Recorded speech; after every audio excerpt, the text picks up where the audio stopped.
Hello, I'm Iliana de la Vega, chef instructor at the Culinary Institute of America in San Antonio, and today I'm going to prepare for you pozole. It is a traditional dish of Mexico. It is from central part of Mexico to the south mostly. By now you can eat it anywhere, anywhere almost in the world. It's a very popular dish. In one dish, one plate, you will have a whole meal. We have pork, and traditionally it is prepared with pork. This is pork shoulder, and I cube it kind of small, so it will be easier to cook. Traditionally, the pozole has been cooked always with the whole pork. So sometimes you can find that it's made even with a head of pork, chopped and diced in different pieces, ears and nose and everything goes into the pot. So it is very popular with that. Let's make it more simple. So I cube the pork shoulder. I have here onion, garlic, and salt. And I will add the pork shoulder here. Why pork shoulder? Because it has a lot of flavor.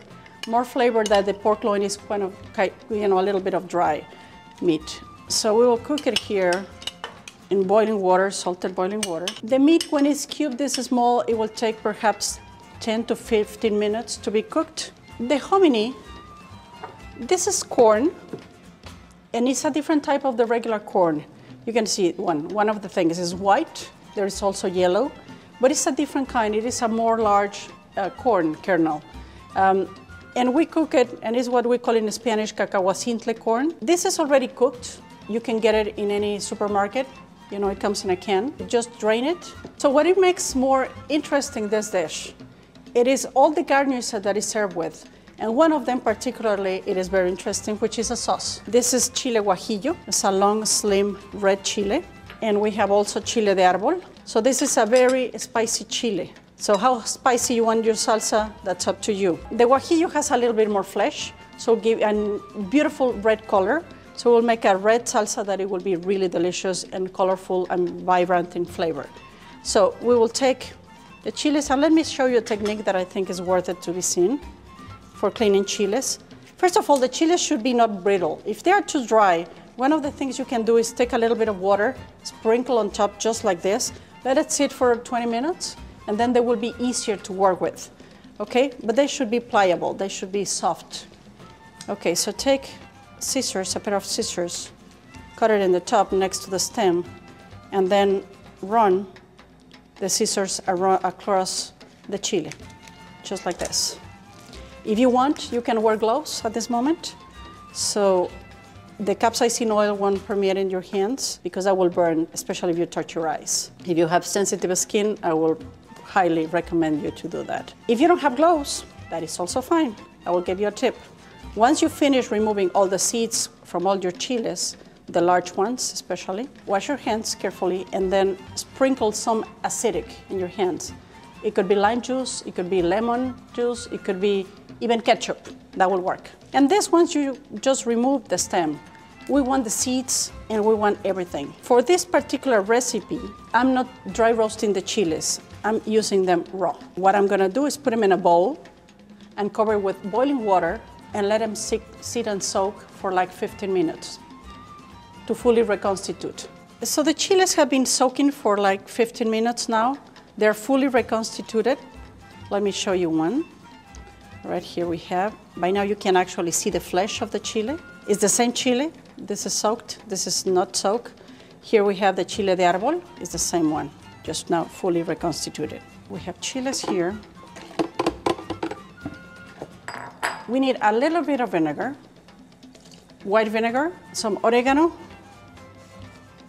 Mexican oregano preferably, and we also need some salt. It is not enough vinegar when I'm using it just to give it a touch, a kick to it. So we'll need a little bit more water, but not the water where the chiles have been reconstituted. I'm using fresh water now. Why not to use the other one if we think that is full of flavor? Well, that is important for you to know. We don't use that liquid because sometimes the chiles give a bitter aftertaste that we don't want in our food. So it's better to get rid of it. Also, chemicals or pesticides sometimes are used in the chiles to preserve them, to give them a longer shelf life. We don't want that either, so it's better to get rid of it. Now, like this, let's just blend. Let's check now the texture and the flavor. Check for seasoning. This should be quite spicy. It has a very beautiful color. Pozole is a very popular dish all over Mexico, and we have different kinds of pozole. We're making the classical white pozole made with pork. Okay, I will pour the sauce here. So remember, it is very, very spicy. My pork should be ready now. Let me just check it out. It should be soft and cooked and looks like okay to go. So we'll take off the onion and the garlic. We don't want to find that in our pozole. This is food, that you can serve to an army. It's kind of easy to make, put it together, and everybody loves it. It's quite healthy. There's people who make it with chicken or a combination of meats, pork and chicken. That is also quite traditional. Well, I remove all that, and now I will add the pozole to it just to warm it up. It's already cooked, so we don't need much of cooking this.